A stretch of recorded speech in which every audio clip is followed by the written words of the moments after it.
sad stories are not uncommon in Hollywood. Few, however, have been so close to the heart or so mysterious as the death of Brandon Lee. This son was born in the shadow of the arguably biggest martial artist ever to grace the screen, Bruce Lee, who was more than any legacy could devote itself to. The rising star in his own right, his son followed in his dad's footsteps of legendary prowess. However, he combined it with his unique magnetic charm. But just as his career was about to take off, fate made one of its eternally cold moves into his life. One of the most haunted, saddest stories of most in Hollywood was his death at the shooting set of The Crow on 31st March 1993, a role that was supposed to put him out there in the limelight, away from the shadow of his father, a self-created identity. This very same tragic incident. So this explicatory tragedy's bizarre nature kept speculation and theories running for decades. At the time of his death, Lee was in the middle of this scene where Eric Draven gets shot and killed. That means a prop gun was supposed to go off with blanks aimed at Lee. In a plotline that seems weird except in how it easily could be taken straight from the horror movies instead, one way or another, it was loaded with a real bullet. So the shot reached his abdomen, and with all the rush to save his life, he was dead just hours later. He was only 28 years old. The death of Brandon Lee turned out to be a storm of investigations and accusations against the background of deep mourning. How in the world could such a prevented tragedy happen on a professional film set? Everything came with the sensation of cutting corners, negligence, and some bizarre regard for the magical connections that had taken away Bruce Lee 2 decades earlier, which was how things worked. The world wept for the loss of its budding icon with boundless horizons, but it also inquired into the state of affairs that could allow such a preventable tragedy to occur in the first place. The same happened at his death, which distanced not only the potential cult classic of The Crow, but also marked an indelible ink on Hollywood. The safety protocols were revamped, and yet the incident acts as a grim reminder of the dangers that lay behind the facade of filmmaking. First, his life and career, followed by some eerie similarities in Brandon Lee's death to that of his father Bruce Lee. And lastly, the resounding effect this tragedy left on Hollywood. Brandon Lee's early life. Brandon Bruce Lee was born on February 1st, 1965, to what should rightfully be considered a family of legends. The son of the world-renowned, handsome martial artist, film star, and cultural representative Bruce Lee himself was quite literally born with the burden of a legacy. Greatness clung to the name Lee, even when he first came into the world, outstanding in life, fraught with extraordinary expectations. Early life for Brandon was some weird concoction of cultures, traditions, and expectations. And to me, born in Oakland, California, little had to do with his life in what passed for an average life of a child born in America. By the time he was born, Bruce Lee was already that international superstar who would change the face of martial arts for both the East and West. Bruce Lee's popularity was widely spread from being just a man with a good body to being a philosopher, a creator, and a man who altered the status quo. So his early life was simply what made martial arts develop from an interest into a way of life for young Brandon. Brandon was introduced to the martial arts at an extremely tender age. His father had started training him as soon as he began walking, teaching discipline, focus, and respect for the martial arts. All of Brandon's early training had been based on his father Bruce Lee's philosophy for Jeet Kune Do, a hybrid martial art. Bruce did not think that it was enough to teach his son fighting. Brandon had to know that much more important qualities were instilled by martial arts: self-expression, clarity of mind, and spiritual growth. Brandon was brought up in a mixture of East and West, born out of his father's life stories. In 1971, the family moved to Hong Kong, where Bruce Lee was a megastar when Brandon was a little 6 years old. For him, this was a great move that faced him with a new culture and lifestyle. In Hong Kong, Bruce Lee was considered more than an actor, but a national hero who brought pride to the people of China. Setting him up further was the legacy that Brandon had to live up to. He was not only the son of an actor, but the heir to an icon in culture. This was in Hong Kong, where he got deep into martial arts and the film industry. He had always spent much time on film sets with his father, watching Bruce choreograph elaborately considered fight scenes with filmmakers. Those experiences stuck in Brandon's mind, and he developed an interest in martial arts as well as acting. But then again, it was also there in Hong Kong that Brandon came to know how enormous pressure it had been to maintain the father's name. Bruce Lee was a perfectionist, no doubt, and his son could not be an exception. This drove Brandon to success, but also cultivated a sense of insecurity, a fear of failure that would follow him for the rest of his life. Tragically, this is what did happen in his life when Brandon was only 8 years old. Bruce Lee died from cerebral edema on July 20th, 1973. An unexpected result of an allergic reaction to medication. The day Bruce Lee died was a shockwave heard around the world to Brandon.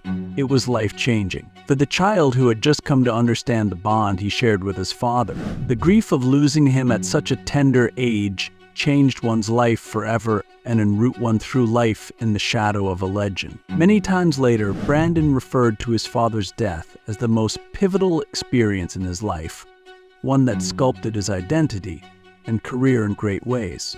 After Bruce Lee's death, the Lees moved to the United States and settled in Los Angeles. Brandon's mother insisted that she wanted to raise her children in a stable and nurturing environment, but having lost Bruce Lee was a blow she could never get through. He would later go on to attend several private schools in Los Angeles, where peers and teachers alike often referred to his father. He was a good student, but a better martial artist. In either case, there remains the pressure in life to somehow live up to his father's name. And Brandon has trouble with the fact that he is Bruce Lee's son, yet he must also forge his name in life.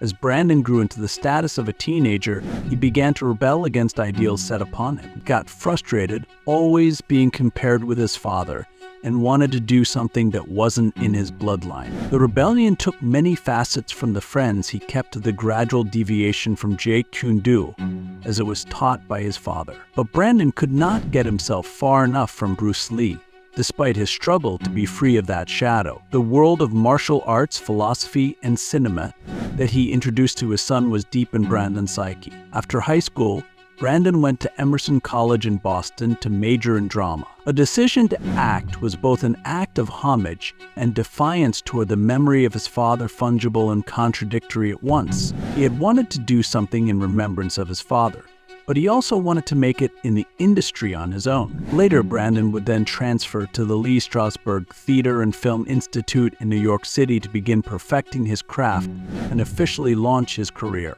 The impact of Bruce Lee's legacy on Brandon Lee. Born to one of the most legendary martial artists and cultural icons of the 20th century, he was the son of Bruce Lee. Brandon Lee was thrust into a world of intense expectations. Bruce Lee was more than just a movie star.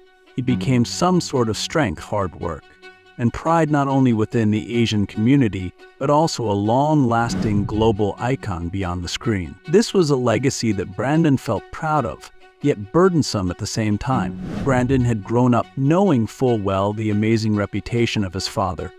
Bruce Lee had gained international fame, not just for martial arts, but also for insight into philosophy, aside from the part he had played in breaking down racial barriers in Hollywood.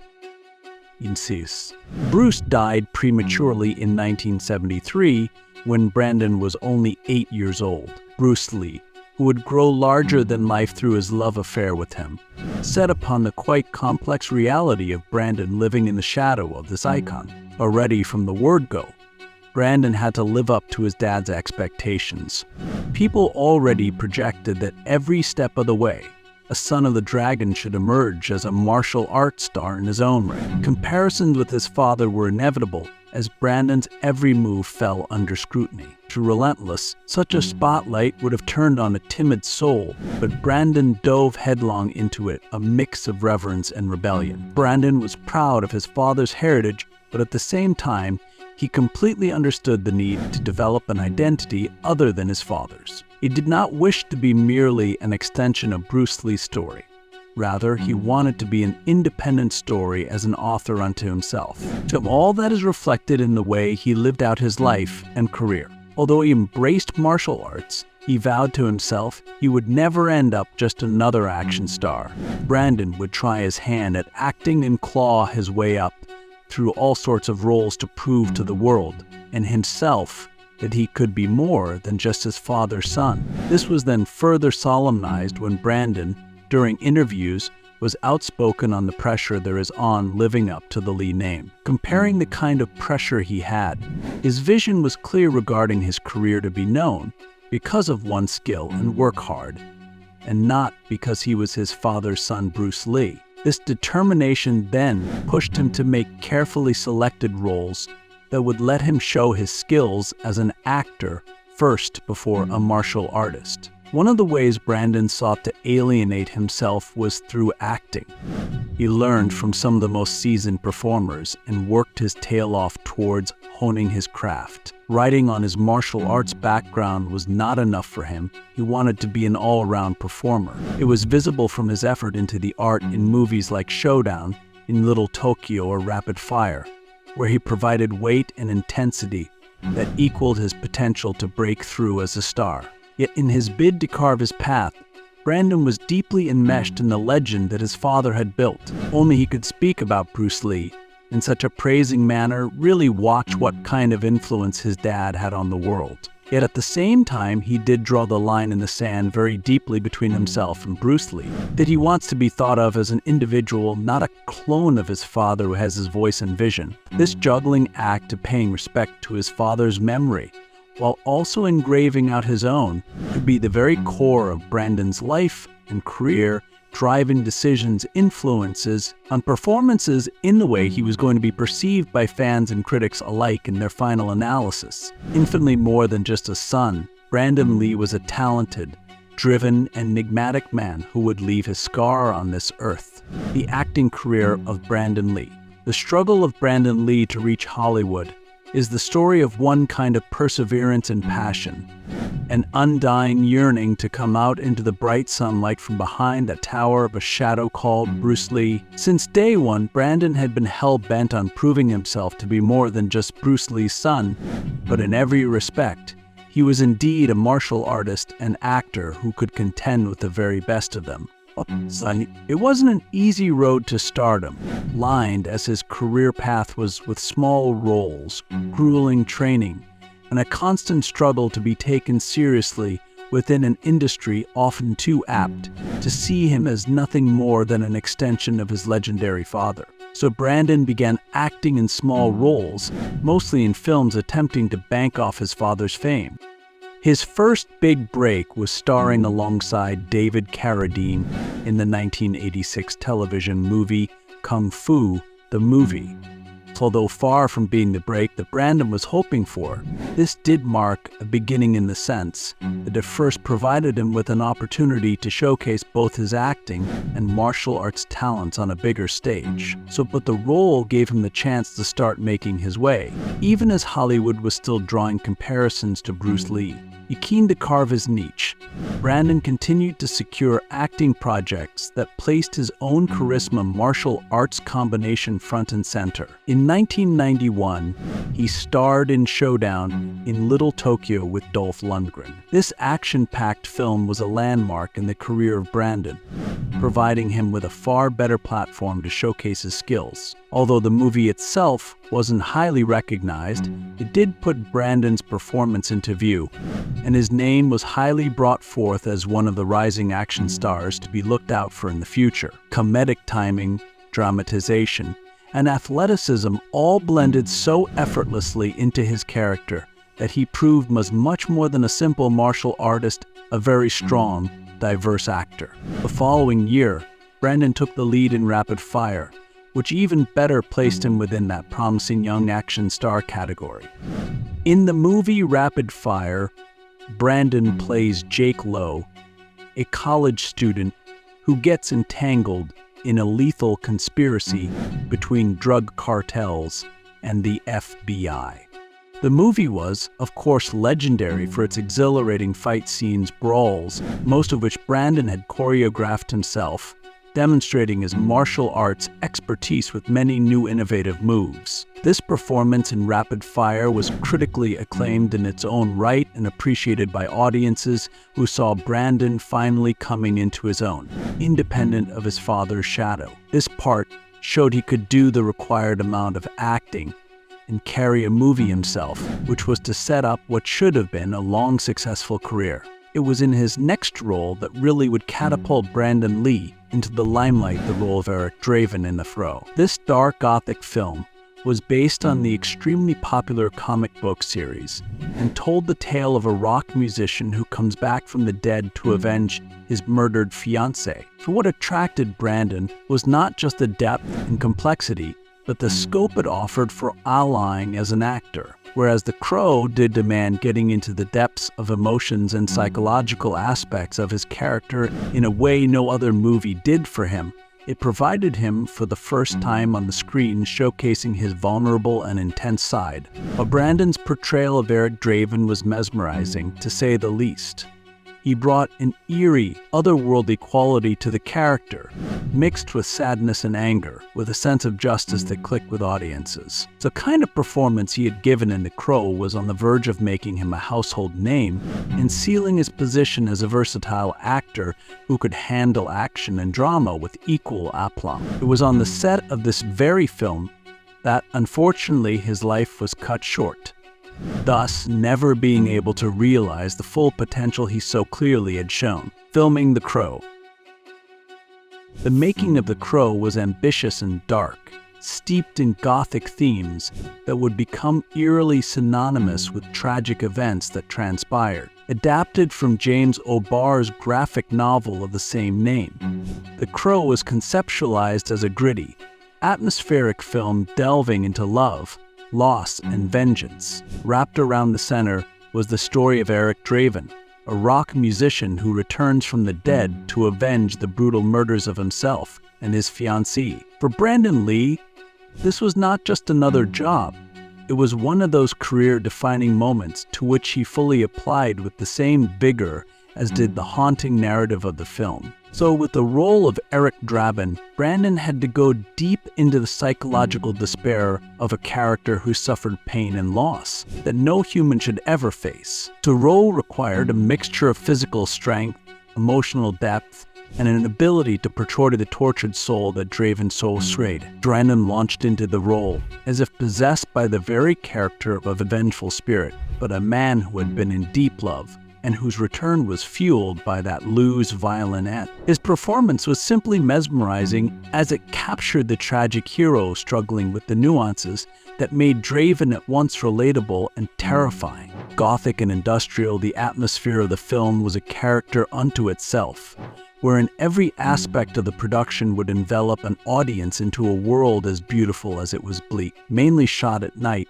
the aesthetic was defined by its usage of shadows, rain-soaked streets, and dilapidated urban landscapes. In a way, it felt like Draven's turmoil was acted out on screen with a dark, decaying world one fitting very well with the feeling of loss and urge for revenge on his part. The style was considerably German expressionist, with stark contrasts and exaggerated angles used in such a way as to further reinforce the feeling of unease that permeated through most of the movie. The Crow is a movie that heavily relied on atmosphere, much of it achieved through practical effects and stunts, carrying special challenges and risks with it. The production was plagued by an on-end streak of unfortunate events to the point some people believed the film was jinxed or cursed. Early in the shoot, a crew member was seriously injured, and many reports of equipment failures, fires, and other accidents plagued the set. Be that as it may, this crew was tasked with seeing the dark vision of the Crow materialize. Brandon Lee was a method actor, insistent on most stunts, adding a lot of physicality to the character. The action sequences were heavy, filled with intricate choreography and pyrotechnics that increased risk on set. One of those scenes called for Draven to be shot multiple times in one pivotal moment in the film that, unfortunately, would recreate real-life events.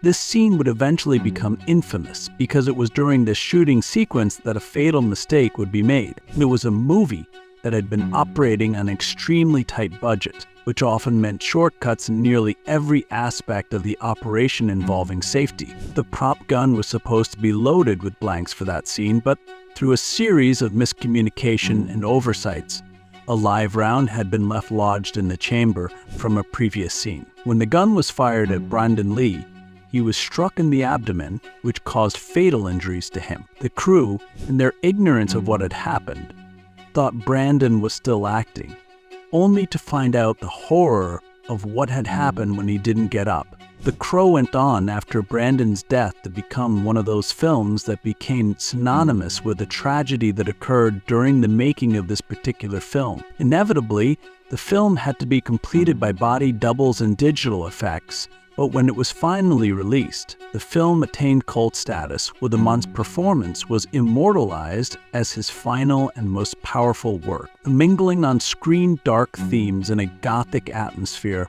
with real-life tragedy that overshadowed its creation. The lasting memory of The Crow would be one touching very closely upon how thin the line existed between fiction and reality, and the tragic death of Brandon Lee.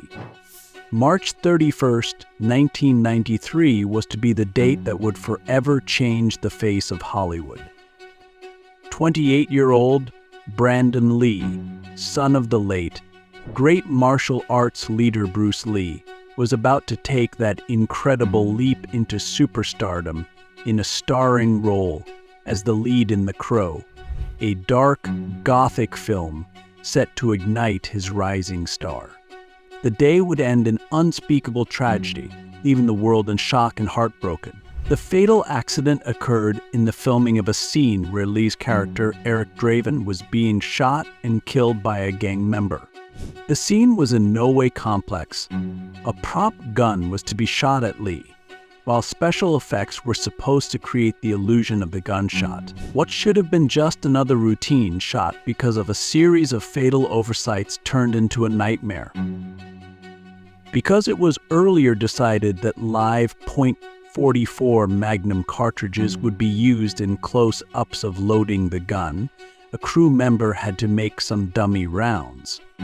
All he did was remove the gunpowder from the cartridges but failed to take out the primers. The rounds were now still able to pop the bullet out with limited force, thus turning them into a possible hazard. It was one of those rounds that were fired during a test, which managed to jam a bullet into the barrel of the revolver in such a way that nobody knew about it, an accident just begging to happen. On the day of the accident, that same gun was used in the scene in which Brandon Lee was to be shot.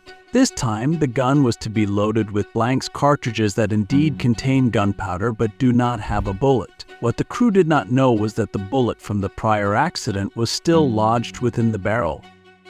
When the blank went off, the force of the explosion propelled the lodged bullet out of the barrel and into the abdomen of Brandon Lee.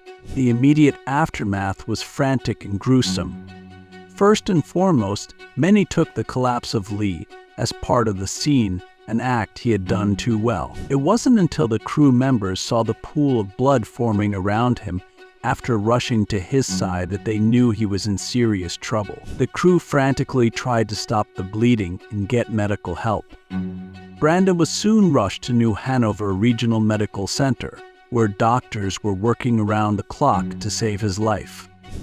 Despite their best efforts, the damage was too great. He was pronounced dead at 1:03 p.m. a few hours after the incident. The news spread like wildfire through the film industry and to the world at large. How could such a preventable tragedy occur on a professional film set? The cast and crew were grief-stricken and in utter disbelief that such an amazing colleague and friend had lost his life in such a senseless way. So this incident was a huge emotional dent in the minds of the people present there. Now, many of them were haunted by the fact that this accident happened as a result of the failure to conduct simple checks. Immediately, the production was halted, and the set became a place of mourning rather than creativity. For many people, the tragedy of Brandon Lee's death was all the more haunting because of some eerie parallels to his father's mysterious death 2 decades ago.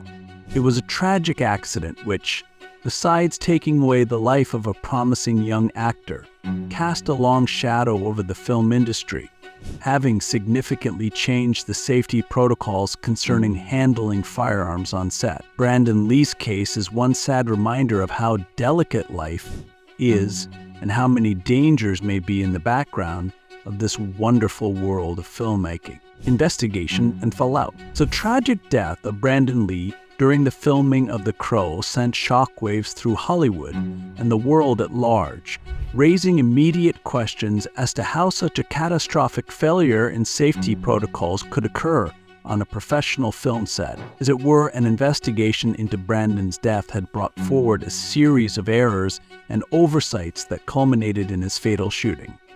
That .44 Magnum revolver wasn't properly set up for a shot that was fired in an earlier scene. A dummy round had been left in the chamber.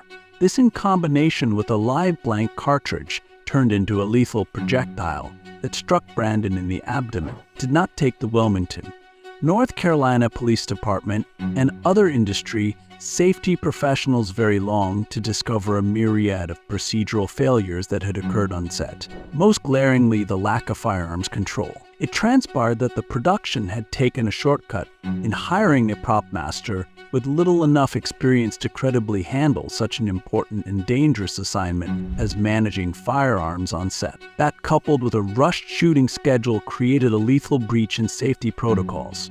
Legally, the fallout was huge. The death of Brandon Lee brought several lawsuits filed by his family against the production company for negligence and wrongful death. Eventually, all the legal battles settled out of court. But the incident left a mark to force Hollywood into reality regarding how dangerous on-screen stunts with the use of guns are. The industry responded by instituting tighter guidelines regarding safety, mandating that only licensed armorers handle firearms on film sets, and stringent safety checks are carried out before the filming of any scenes with guns. Changes were necessary, but a little too late to save poor Brandon Lee, which doubtless prevented further similar tragedies from taking place. Beyond the technical and legal aspects, it was further the eerie parallels between Brandon Lee's death and that of his father, Bruce Lee, that have kept a myriad of conspiracy theories alive. Bruce Lee died in 1973 under mysterious circumstances. He was also larger than life in figure, whose sudden death at age 32 sent shock waves around the world. The curious coincidences like that both the father and son died before some of their most iconic movies were released, Enter the Dragon for Bruce and The Crow for Brandon became the food for the brains of some fans and conspiracy theorists who began speculations about the Lee family curse or some kind of foul play by some unknown forces. While these theories are interesting, none of them is proven. Still, they do help paint the mystique that surrounds both the Lee men. It adds an element of more legend to lives that were already worthy of legend. The tragic deaths of Bruce and Brandon Lee have become a sort of Hollywood lore, reminding one of the grave dangers of filmmaking and just how fragile life can be for any person, even those who are born for greatness. As the dust finally settles on this haunted journey that was Brandon Lee's life, an untimely death, there is this feeling that something was lost, a life so full of promise, a career just at that cusp of greatness, and a legacy, though it was short-lived, will be heard long after the shout. Brandon Lee had transcended being Bruce Lee's son. He had started to be a star in his own right. His death was not just that of any promising young actor, but one of those thoroughly bad moments that sent shockwaves through Hollywood and his devoted fan base. We trace Brandon's life here from his early days under the shadow of his legendary father to his rise in the film industry. As we have seen, he struggled hard to live up to his father's memory while forging ways of his own. We are going to look closely also at his tragic last days, the way one avoidable accident on the sets of The Crow took his life in a way that still has its echoes among the annals of Hollywood history to this date, is something tragic and surreal. The fallout from Brandon Lee's tragedy goes much further than the loss of a highly promising star. His death was a jolting reminder of real-life danger in filming and how much safety precautions which had hitherto been assumed or overlooked really meant. That incident brought an immense change in Hollywood's attitude and behavior on the sets as far as safety was concerned,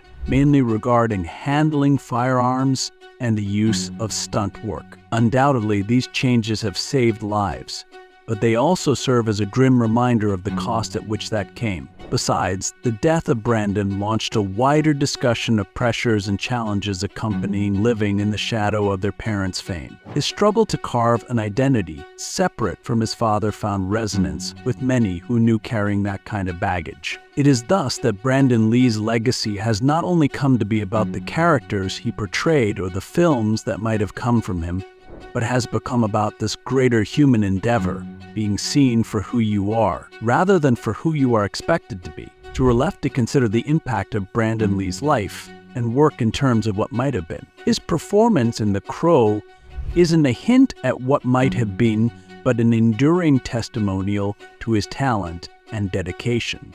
That film would go on to achieve cult status, a bittersweet reminder of brilliance beginning to flower. In the end, Brandon Lee has left a legacy, one of inspiration and tragedy, that a life taken far too soon can still reach out and touch hearts and souls around the world. But in the story of Brandon, many also have found yet another poignancy in death's darkest moment. The memory and influence of great talent can very well live on. So we remember how Brandon Lee died, but celebrate his life, the dreams he had, the struggle he went through, and the mark he managed to leave in the world of cinema.